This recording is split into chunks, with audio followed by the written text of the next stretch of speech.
C'est notre désir de chacun ce soir d'être béni par lui.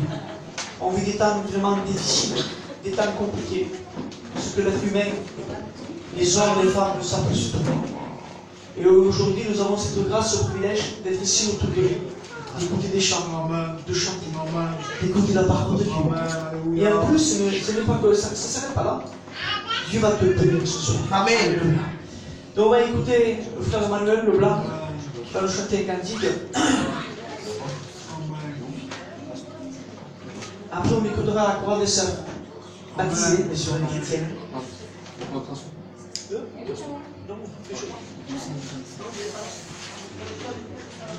n'as pas besoin de ça? Non. Allez, passe Emmanuel.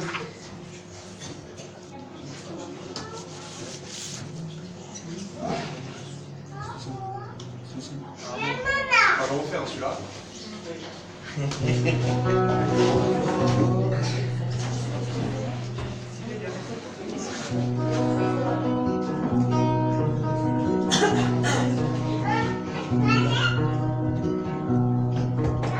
C'est ton sang qui purifie. Alléluia, c'est vrai Jésus. C'est ton sang qui donne la vie. Alléluia. C'est ton sang qui a coulé. Oui, ton sang précieux m'a acheté. Je suis plus blanc que la neige, C'est ton sang, Seigneur, qui nous sauve. Oh Jésus, voilà l'eau immolée. C'est ton sang qui purifie. C'est ton sang qui donne la vie. C'est ton sang qui a coulé. Oui, ton sang précieux m'a racheté. Je suis plus blanc que la neige,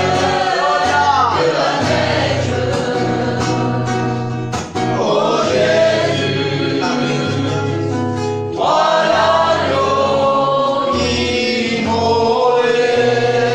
Alléluia. Gloire à Dieu. Gloire à Dieu. La chorale des sœurs. Alléluia. Les sœurs baptisées, bien sûr. La Christelle, la Claudia, Nathalie, Sylvia. Après, si la reine est sauvée, bien sûr, il n'y a pas de problème.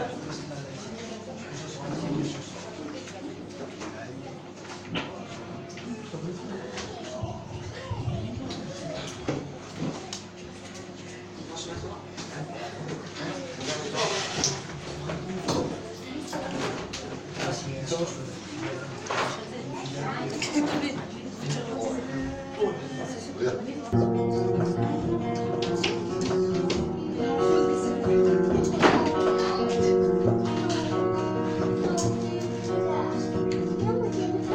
Mon seul vie, c'est toi. Alléluia. Toujours mon cœur te chante. Alléluia.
tanto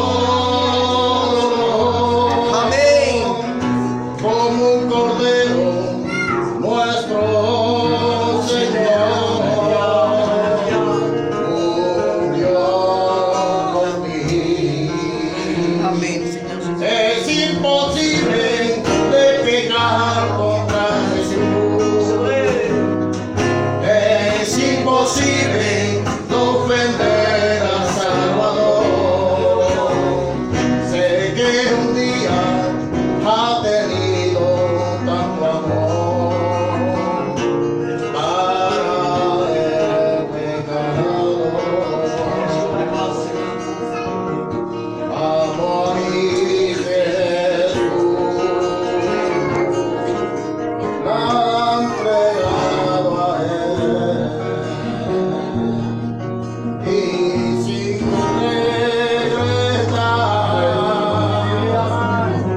yo lo acepté. Yo ya no quiero más pecar. De este mundo ya no quiero más, ya no hacerle mal a mi Jesús, no quiero yo más. Amén. Es imposible de pecar contra Jesús. Es imposible de ofender al Salvador. Sé que un día ha tenido tanto amor para el pecador. Gloire à Dieu. Que Dieu soit glorifié et béni. Amen. Je vais chanter un cantique, de ma part, un dernier cantique. Et après, j'appellerai la sœur Christelle qui va venir nous témoigner, comme elle a entendu Jésus. Il me regarde des yeux comme ça. Amen. On va écouter son témoignage. On va chanter un cantique. Le roi dans sa bonté. Alléluia. Ce sera le frère Antoine qui le chantera.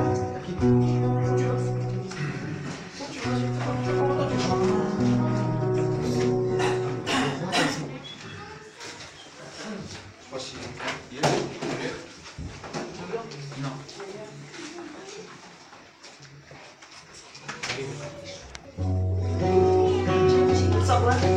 Le roi dans sa beauté,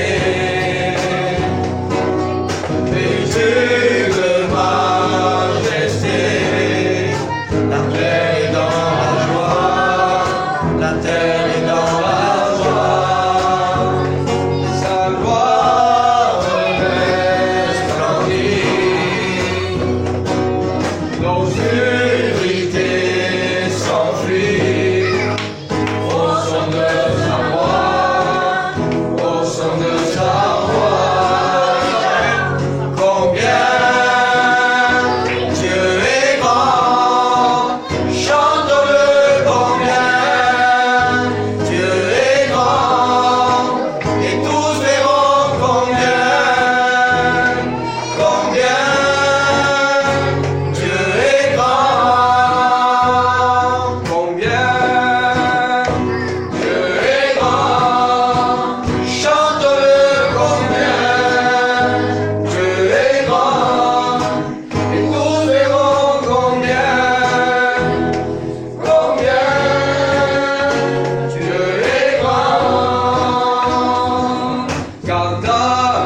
J'ai grandi dans un foyer qui était païen et un foyer qui allait aux réunions comme ça de temps en temps, dans les assemblées à Gignac et les assemblées de Dieu à Pézenas. Et de toute petite, j'ai grandi dans un foyer où mes parents se quittaient, se reprenaient. Bien ou mal, on allait aux réunions, mais il n'y avait pas de paix, il n'y avait pas Jésus. Donc moi j'ai grandi comme cela dans les clubs du dimanche. Et c'est une semence, c'est ça qui est resté dans mon cœur déjà toute petite. J'ai grandi, je ne manquais de rien. Mon père travaillait beaucoup. Et tout ce qu'il avait, c'était pour moi et mon frère. À Pézenas, j'avais qu'à ouvrir ma bouche et j'avais tout ce que je voulais. Mais ce n'est pas ce qui comblait mon cœur parce que je n'avais jamais assez. Alors ensuite, j'ai grandi. Et dans la vie, j'ai perdu ensuite mon cousin. Mon jeune cousin qui était pour moi comme un grand frère. Et là, le ciel m'est tombé sur la tête. Et je me suis rendu compte que la mort n'avait pas d'âge. Et moi, je savais que si je mourais à l'instant même, j'allais en enfer. Donc, j'avais un peu peur. Je prenais ma voiture, j'étais morte dans les angoisses. Je prenais ma voiture, j'avais qu'une seule pensée, c'était je vais mourir. Je ne voulais plus m'attacher à personne parce que mon cousin, celui que j'aimais, était décédé, donc je ne voulais plus m'attacher à personne. J'étais rentrée dans une dépression et dans un deuil qui était dans mon cœur pendant des années. Mais ça, je l'ai gardé dans mon cœur. Et ensuite, j'allais à Béziers chez ma cousine, qui elle est chrétienne. Et quand je voyais son foyer, quand je voyais la paix qu'il y avait, quand je voyais la tranquillité, je disais, Seigneur, c'est ce que je voudrais. Bien que je manquais de rien étant jeune fille, je manquais de paix.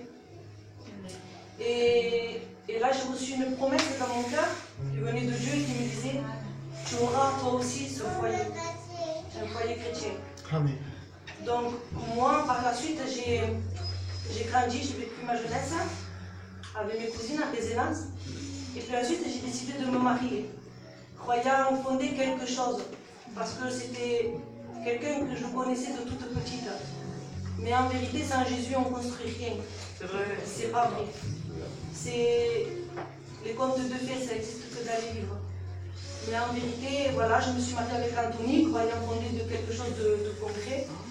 Et là, tout de suite, ça a été la file dans mon foyer. Mon mari, lui, c'était un garçon qui pratiquait, un garçon qui fumait, un garçon qui buvait. Bien que je le savais, tout ça, eh bien, je me suis dit, je le ferai changer, moi. Mais non, on ne change pas ni pour un, ni pour un autre. Donc ensuite, je vous disais, mon mari, c'était quelqu'un qui fumait, qui buvait. Moi, j'étais une femme de maison, donc pour moi, j'étais irréprochable. Je me croyais victime de ce que je vivais. Je quittais, reprenais mon mari sans cesse parce qu'il vendait, parce que je ne voulais pas de cet argent, parce que je ne voulais pas de cette vie. Puis ensuite, le diable est venu me trouver. Et je suis rentrée dans une dépression profonde. Je prenais des cachets. Et au début, les cachets me faisaient de l'effet, mais à la fin, les cachets ne me faisaient plus rien. Je m'étais habituée, donc ce n'était pas un cachet par jour, mais deux. Et ainsi de suite. Jusqu'à ce qu'un jour, le diable est venu me parler. Et je souffrais tellement, je me voyais tellement victime.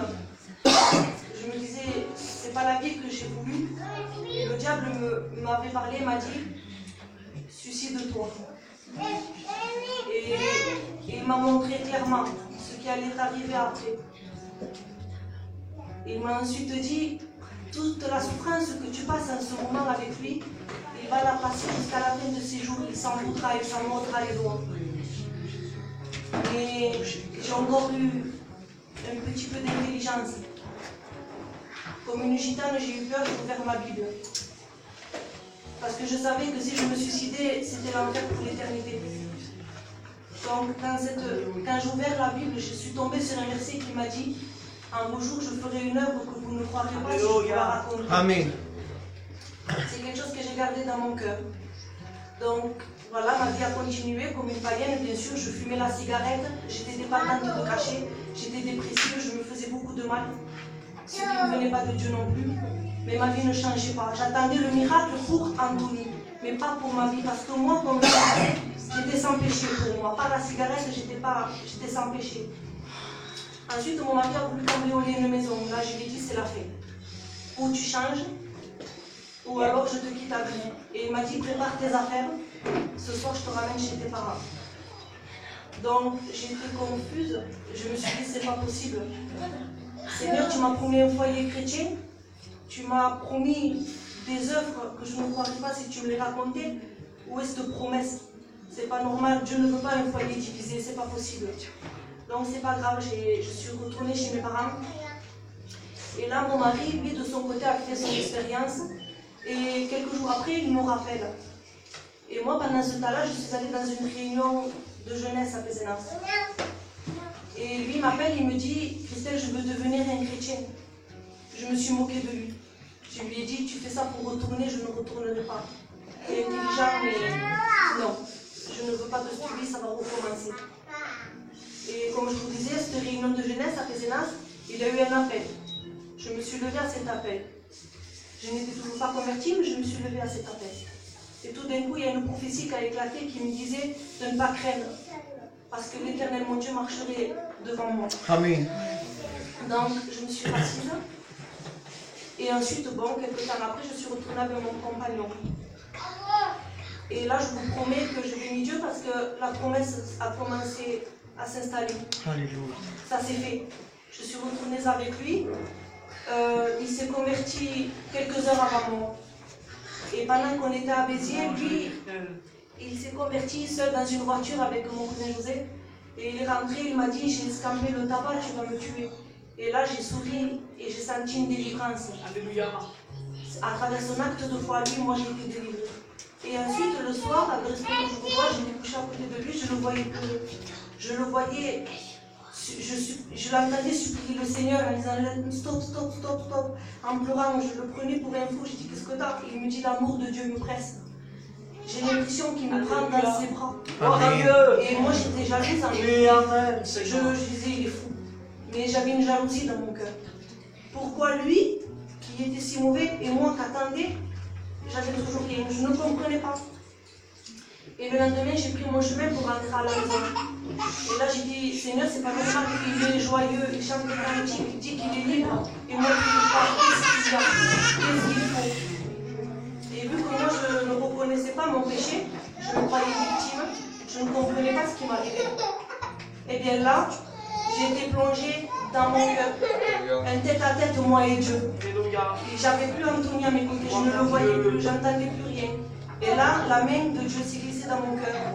Il m'a remonté mes souffrances. Il m'a montré mon péché. Moi qui me croyais, je suis pas pécheresse, juste la cigarette. Je disais, c'est rien la cigarette. Eh bien non, il m'a montré le tabac. Il m'a montré la dépression. Il m'a montré la haine que j'avais dans mon cœur. Le nombre de fois où j'ai tué mon compagnon, bien que j'étais une femme de maison. Eh bien, souvent j'ai tué mon compagnon dans mon cœur. Souvent, j'ai tué des gens dans mon cœur. Souvent aussi, je le dis à ma honte, quand j'avais peur, je priais Jésus, mais les choses les plus secrètes dans ma chambre, dans ma maison, que personne ne voyait, Dieu m'a montré que lui les a vues.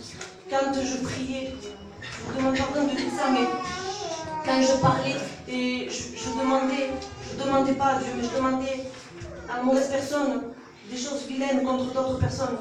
Personne ne le savait, mais Jésus, lui, l'a vu ça. Alors, il m'a montré mon péché, mon état. Et là, je me suis repentie auprès de Jésus. Dans la voiture, j'ai explosé en larmes, j'ai demandé pardon au Seigneur. Et ensuite, quand j'ai vu que j'avais tué mon compagnon dans mon cœur bien plus d'une fois, je me suis retournée vers lui, je lui ai demandé pardon à Jésus. Alléluia. Et depuis, eh bien, dans les hauts, dans les bas, Seigneur, eh bien, nous avons décidé de le suivre. Nous avons pris un engagement. Amen. Et voilà, faites de cette expérience merveilleuse. Il a réconcilié mon foyer. Il m'a réconcilié avec lui. Le Seigneur, Jésus m'a réconcilié avec le Père. Voilà pour vous dire que Dieu vous bénisse. Amen.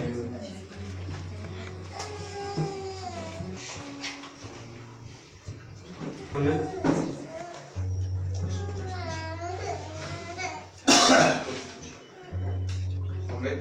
Ma compagne disait qu'elle n'était pas comblée, qu'elle avait beaucoup possédé de choses, mais elle n'était pas comblée. Et vous savez, même des fois, le diable nous fait croire qu'on peut être comblé dans le monde. Et quand on comprend que le monde peut nous apporter, qu'on voit que tu as la vérité, il use une autre carte. J'ai regardé le feuillet. Et le feuillet, il racontait une histoire. C'était qu'il y avait le diable avant. Il était avec ses démons, il dit comment je ferais pour empêcher les gens de se convertir. Et il y a un démon qui se lève et dit ben moi, t'as qu'à leur dire, il dit que Dieu n'existe pas. Et le diable dit ben non, il dit on ne peut pas dire que Dieu n'existe pas. Par rapport à la création, parce qu'il y a une église vivante. Par rapport on voit que Dieu est vivant. Alléluia. Il dit on ne peut pas dire que Dieu n'existe pas. Et il y a un autre démon qui se lève et dit ben t'as qu'à leur dire que Dieu existe, mais qu'il ne les aime pas. Et le diable dit non, il dit je ne peux pas leur dire que Dieu ne les aime pas. L'amour de Dieu, on ressent l'amour de Dieu. Et si Dieu existe, Jésus s'est donné pour la croix. Et il y a un autre démon qui dit t'as qu'à leur dire que Dieu existe, t'as qu'à leur dire que Dieu est bon, que Dieu les aime, et qu'ils ont le temps de se convertir. Et le diable dit voilà, il dit ce que je veux dire. On sait que Dieu est vivant, on sait que Dieu est bon, on sait que c'est la vérité, mais on ne veut pas se convertir. On dit on a le temps. J'aurais te dit mais ne prends pas le temps. Mais donne-toi maintenant à Jésus. Amen. On chante ça, Amen. Quand tu te dis que dans ta vie, tu n'as besoin de rien. Quand tu te dis vivre sans lui, tu n'y arrives très bien. La gloire, Seigneur Jésus. Tu ne sais pas que tout cela, c'est le plan du malin. Et dans ce lieu, si tu le veux, tu peux dire oui à Dieu. Car Dieu est là. Ici à la gloria, Seigneur Il Jésus. peut tout changer. Car Dieu est là. Et il veut tout changer. Accepte-le. Et sois à ses côtés, car ta décision répondra le succès. Écoute, Amen. Toi tu es là, dans ton état, et tu entends sa voix. Pourquoi ne pas faire le bon choix et avoir la vraie joie? Car si tu crois, Jésus est là. Amen. Et il te guérira. La gloire, Seigneur Jésus. Accepte-le et tu verras l'amour qu'il a pour toi. Ensemble, Amen. Car Dieu est là et il veut tout changer. Car Dieu est là et il veut tout changer. Accepte-le et sois à ses côtés, car ta décision répondra le succès. Je veux chanter un cantique à Dieu est là. Ensemble avec l'Église.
Amen, alléluia.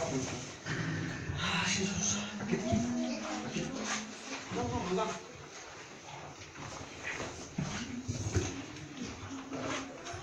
Amen, alléluia. Dieu vous bénisse. Amen. C'est toujours un privilège de pouvoir témoigner pour le Seigneur et vous dire, partager avec vous ce que Dieu a fait pour moi. Je suis un garçon qui est au milieu de 5 filles, je suis le dernier des enfants. J'étais un enfant très gâté, un peu comme la sœur Christelle, j'avais tout ce que je voulais. J'avais juste à ouvrir la bouche et je l'avais. À l'âge de 14 ans, j'ai perdu la mère à ma mère. Et c'est là où j'ai réagi en fait que on pouvait mourir à tout moment, que c'était pas qu'à la télé, que ça pouvait aussi toucher mon foyer, ma maison, mes parents.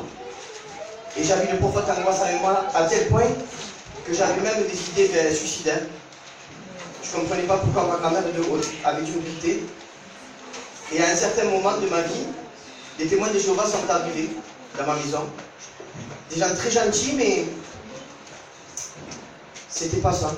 J'y suis allé pendant 3 ans de ma vie. En grandissant encore avec le temps, je croyais que j'avais un don. Je ne sais pas pourquoi je vais dire ça ce soir, mais Dieu le sait. Je n'avais jamais parlé dans mon témoignage. Et Dieu seul sait, donc je vais le dire parce que je l'ai à cœur.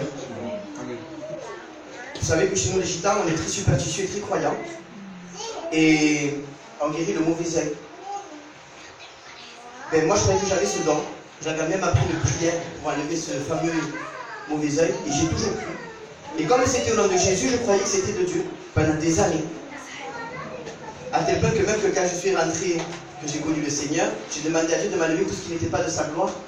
Et Jésus me l'a enlevé. Je ne sais pas pourquoi je le dis, mais voilà, c'est là. Je croyais que j'enlevais le mauvais œil. En grandissant, je me suis marié. Et 3 mois après, j'ai perdu ma mère dans un accident de voiture. Et ma femme a eu des problèmes de santé. Ce jour-là, ma grande honte, j'allais voler au Seigneur. J'ai dit des mots très vilains que je n'osais pas dire aujourd'hui. J'ai renié le Seigneur, j'ai levé mon poing contre lui. Je ne voulais pas de ce Dieu que je croyais qui était bon, qui m'avait enlevé ma mère et ma femme. Il a fait du mal à ma femme aussi, à ma mère, à ma famille autour de moi parce que tout le monde souffrait. Et moi, j'étais le coupable, je croyais. Satan est très fort. Et pendant 18 ans de ma vie, j'ai cru que j'étais coupable de la mort de ma mère et de ce qui est arrivé à ma femme aux jambes. Donc, avec le temps, je croyais que j'allais jamais être papa. Par rapport à l'accident, au problème que ma femme avait au niveau de l'âge, je croyais que j'allais jamais être père. Et avec le respect que je vous dois, quand je voyais une femme qui attendait un bébé, je pleurais beaucoup. J'étais très mal. J'avais toujours cette envie de mourir à l'intérieur de moi. Et je disais à ma femme, Carmen, à 40 ans, je meurs. Et elle me disait, pourquoi toi qui es toujours gracieux, en train de rire et de danser? Je disais, non, ma mère, elle me manque trop, je ne peux pas continuer comme ça. Et j'avançais avec cette idée dans ma tête, toujours dans un coin de mon cœur que je voulais mourir. Dieu nous a donné 3 enfants merveilleux. Amen. Et quand ma fille avait 3 ans, ma femme a eu un cancer. Et ce jour-là, j'en ai encore voulu à Dieu. Je dis, c'est pas possible, tu m'as vu tant que ça, tu m'enlèves ma mère, ma femme a des problèmes aux jambes, mais maintenant un cancer. En sachant que mon fils de 10 ans a eu de l'épilepsie étant petit aussi. Et j'en voulais à Dieu toujours, je ne voulais pas de Dieu dans ma vie.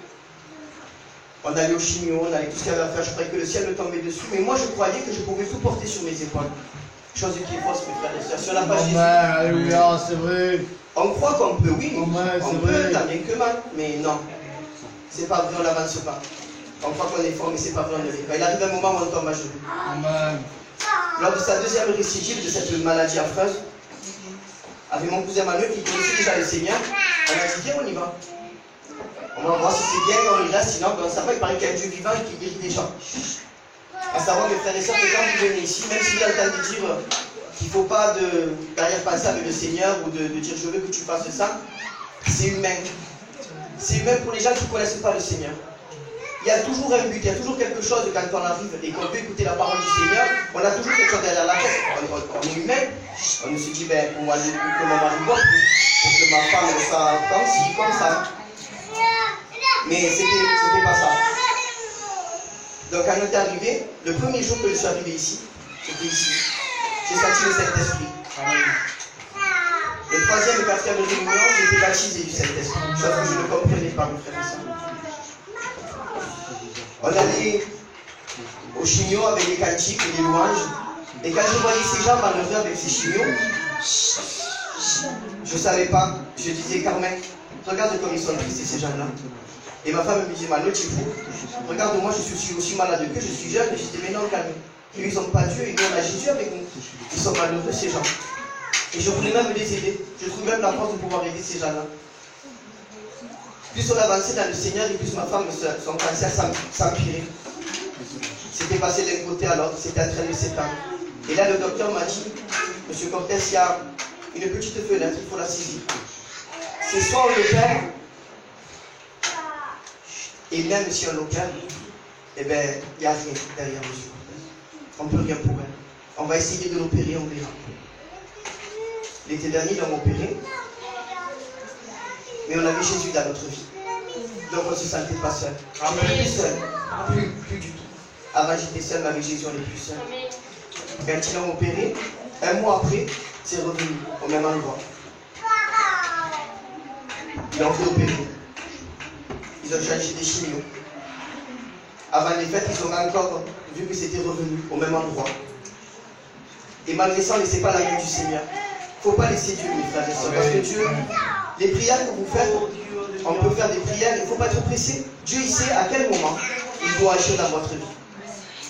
Et en avançant, ma femme, elle n'a pas voulu se faire opérer cette fois-ci. Dieu lui avait mis à cœur que c'était rien. Donc j'ai écouté ma femme pour la première fois de ma vie, depuis 18 ans qu'on était mariés. J'ai dit, c'est bon, calme, on fait comme tu dis. Au mois de mars, ma femme n'avait plus rien. Amen. Elle était délivrée de cette maladie, alors que tous les mois, elle en avait une qui sortait. Là, elle n'avait plus rien. Et je remercie le Seigneur et je le bénis. Ce qui est important, mes frères et sœurs, surtout dans notre cœur de chrétien, ou même d'amis de Dieu, il ne faut pas penser au miracle, ou à la guérison, ou quoi que ce soit. Dieu, le corps, oui, il est terrestre, mais le corps, il reste sur terre, il redevient poussière. Dieu veut une âme, il veut quelqu'un de sincère. Quand on se donne à Dieu, on ne peut pas se donner à moitié. On ne peut pas servir deux à la fois. Mais il faut servir Jésus. Amen. Jésus, depuis qu'il est dans ma vie, et je le dis maintenant avec un petit sourire, 18 ans que j'ai vécu d'avis de suicide, de culpabilité, Dieu m'a enlevé tout ça. Je n'ai plus cette sensation d'être coupable. Je n'ai plus ce sentiment d'être un mauvais garçon. Oui, on est pécheurs, mais avec Dieu, qui contre nous? Maintenant, ma femme va bien, mes enfants aussi. Et moi qui voulais mourir à 40 ans, quand Abraham m'a dit que je devais passer par les eaux, Abraham m'a dit au mois de juin.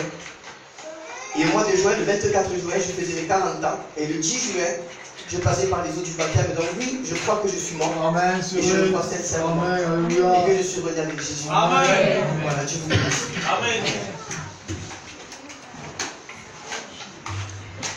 Que Dieu soit béni et glorifié pour ce moment. Amen. Donc, on va essayer de faire une lecture dans la parole de Dieu. Parce que le but de cette réunion, c'est la Bible. Il est vrai que les enfants sont là. On ne peut pas le mettre dehors. Malheureusement, il fait froid. Mais on va faire avec. Ce qui compte pour les mamans, on va tout faire pour les calmer. On va tout faire pour les calmer.